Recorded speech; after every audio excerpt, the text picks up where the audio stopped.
This one written by Jody Evans. And that's all I'll say about it. It's entitled Beeping Slooty.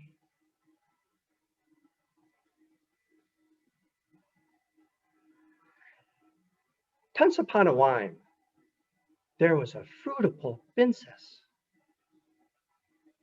When she was a wee baby, Food Garys gave her bunning study, weight, wisdom, and a warp ship.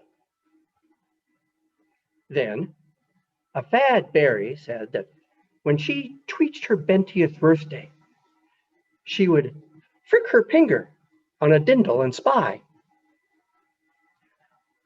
But the Food Gary said that when she fricked her finger, she would only doll into a sleep.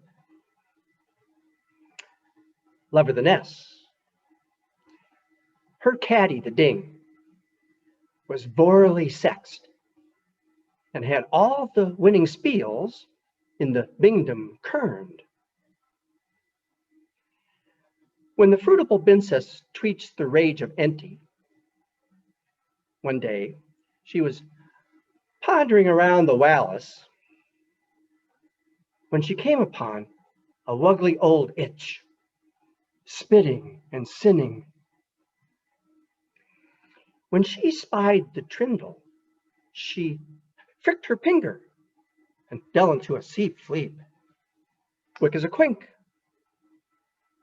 When she did, all the portiers in the callous fell asleep too, and outside a horny gredge threw up.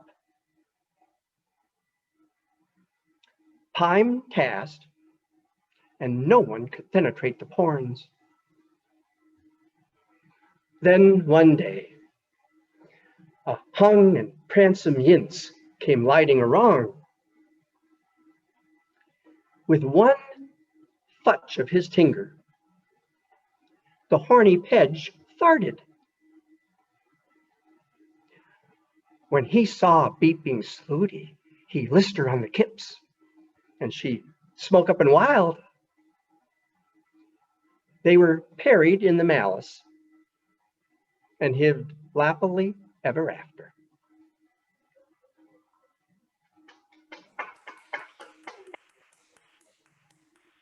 Move back. Move back. That brings me to my last story of the evening. This is a holiday poem by Ogden Nash, The Boy Who Laughed at Santa Claus.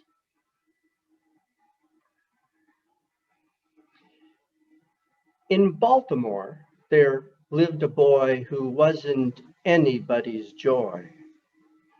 Although his name was J.B.'s Dawes, his character was full of flaws. In school, he never led his classes. He hid old ladies' reading glasses. His mouth was open when he chewed, and elbows to the table glued. He stole the milk of hungry kittens and walked through doors marked "No Admittance." He said he acted thus because there wasn't any Santa Claus. Another trick that tickled JB's was crying "boo" at little babies. He brushed his teeth, they said in town, sideways instead of up and down. Yet people pardoned every sin and viewed his antics with a grin till they were told by JB's Dawes, there isn't any Santa Claus. Deploring how he did behave, his parents swiftly sought their grave. They hurried through the portals pearly, and JB's left the funeral early. Like whooping cough from child to child, he sped to spread the rumor wild. Sure as my name is JB's Dawes, there isn't any Santa Claus. Slunk like a weasel of a martin through nursery school and kindergarten. He whispered low to every tot, "There isn't any. No, there's not." The children wept all Christmas Eve as JB's chortled up his sleeve. No infant dared hang up his stocking for fear of JB's ribald mocking. He sprawled on his untidy bed, fresh malice dancing in his head, when suddenly, with scalp a tingling, JB's heard a distant jingling. He heard the sound of sleigh and hoof crisply alighting on the roof. What good to rise and bar the door? A shower of soot was on the floor. What was beheld by JB's daws? The fireplace full of Santa Claus. Then JB's fell upon his knees with cries of, "Don't," and "Pretty please." He howled, "I don't know where you read it, but anyhow, I never said it." "JB's," replied the angry saint, "it isn't I, it's you who ain't. Although there is a Santa Claus, there isn't any JB's daws." "Oh, yes, there is," JB's replied with impudent vim. "Oh, yes, there is, and I am him. Your magic don't scare me, it doesn't." And suddenly he found he wasn't. From angry feet to angry locks, JB's became a jack-in-the-box, an ugly toy with springs unsprung, forever sticking out his tongue. The neighbors heard his mournful squeal. They searched for him, but not with zeal. No trace was found of JB's daws, which led to thunderous applause, and people drank a loving cup and went and hung their stockings up. All you who sneer at Santa Claus, beware the fate of JB's daws, the saucy boy who mocked the saint. Donner and Blitzen licked off his paint. Thank you.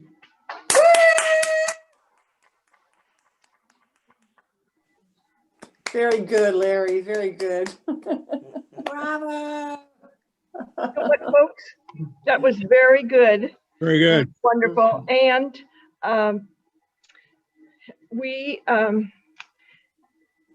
were a lot of people that came in late. And so we're going to ask Larry to redo the first story so that those of you who came in late can see it. So thank you, Larry, for agreeing to do this. Hello again. I'm going to tell a story that you may have heard recently, maybe not. It's by Roald Dahl, and it's an adaptation of a classic fairy tale, Goldilocks and the Three Bears. Before I start the story, there's one phrase in the story I want to mention that I was unfamiliar with when I first read the story, and that's the phrase "to do a bunk." It's a British phrase. To do a bunk is to make a hurried escape. So, Goldilocks and the Three Bears. This famous wicked little tale should never have been put on sale. It is a mystery to me why loving parents cannot see that this is actually a book about a brazen little crook. Had I the chance, I wouldn't fail to clap young Goldilocks in jail. Now just imagine how you'd feel if you had cooked a lovely meal, delicious porridge steaming hot, fresh coffee in the coffee pot, with maybe toast and marmalade, the table beautifully laid, one place for you and one for Dad, another for your little lad. Then Dad cries, Golly gosh, gee whiz. Oh, cripes, how hot this porridge is. Let's take a walk along the street until it's cool enough to eat. He adds, an early morning stroll is good for people on the whole. It makes your appetite improve. It also helps your bowels to move.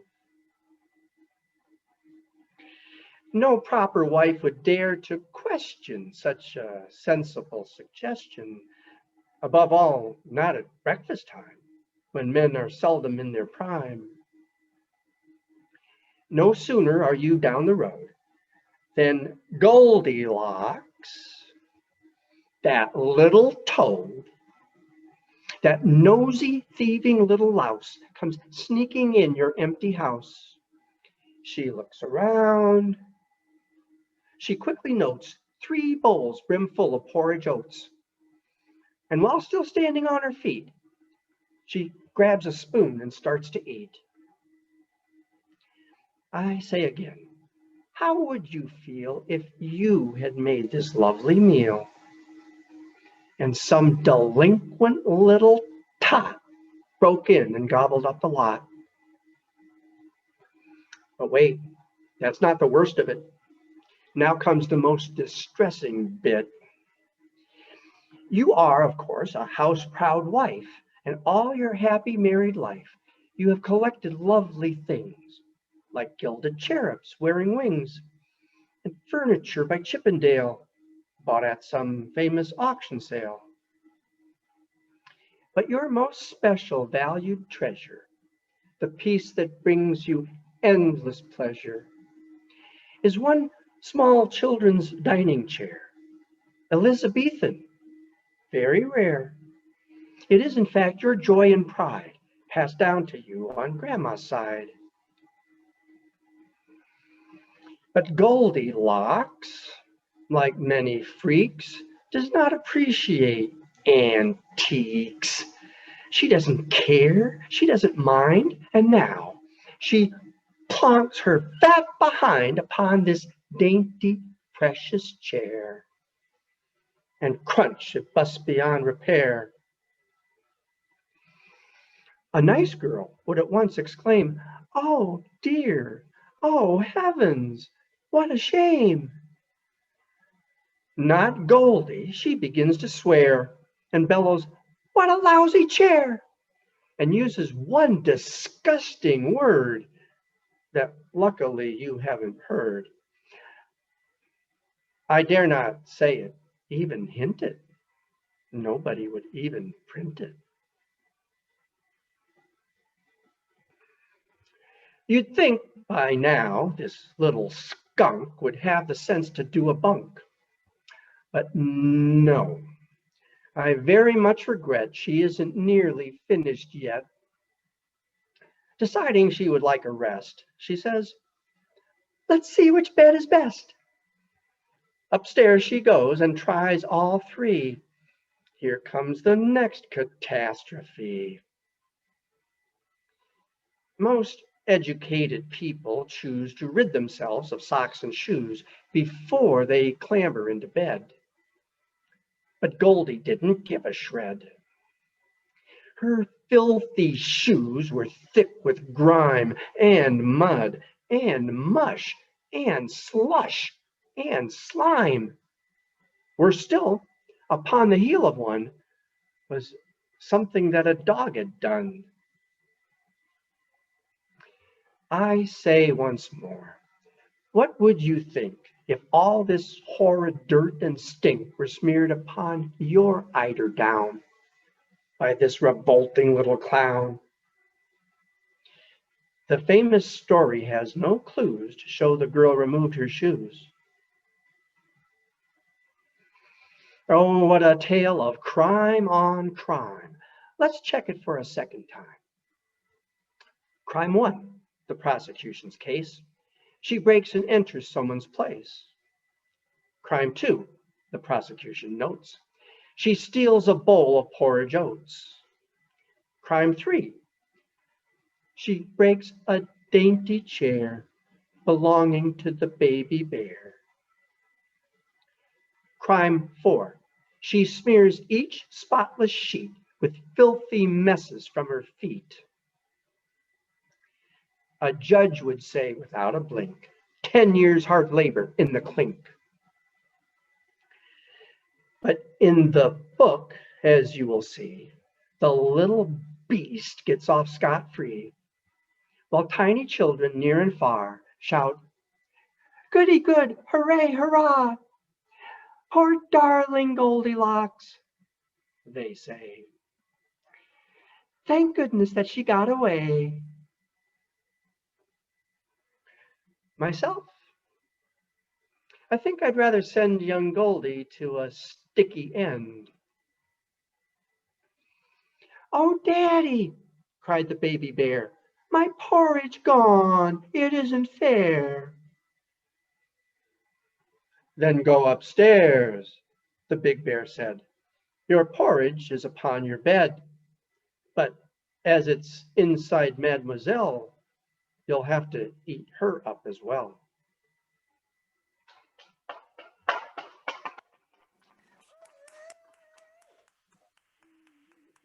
Thank you, Larry.